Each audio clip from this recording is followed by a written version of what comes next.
Sebastian Arcos is the Associate Director for the Cuban Research Institute at Florida International University.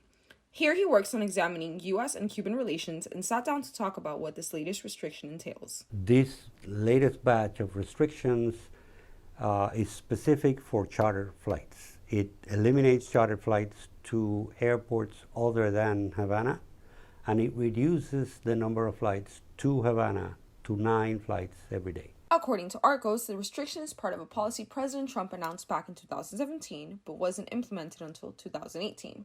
He says the reason for the ban is to try and limit the access to resources and currency coming from the United States for the Cuban regime. So if you reduce the number of flights going to different airports, you will reduce the amount of money going to the Cuban government, even if the cost of the flights increases.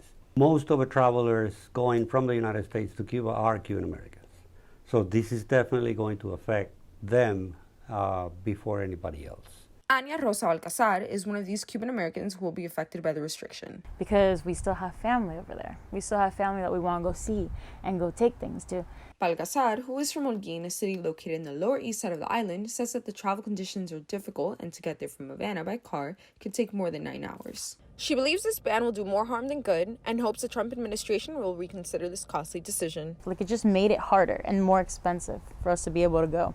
This new restriction has instilled fear amongst the Cuban community here in South Florida over future travels back to the island. The restriction is set to start on March 10th. This was Yuseli Solis for the South Florida Media Network.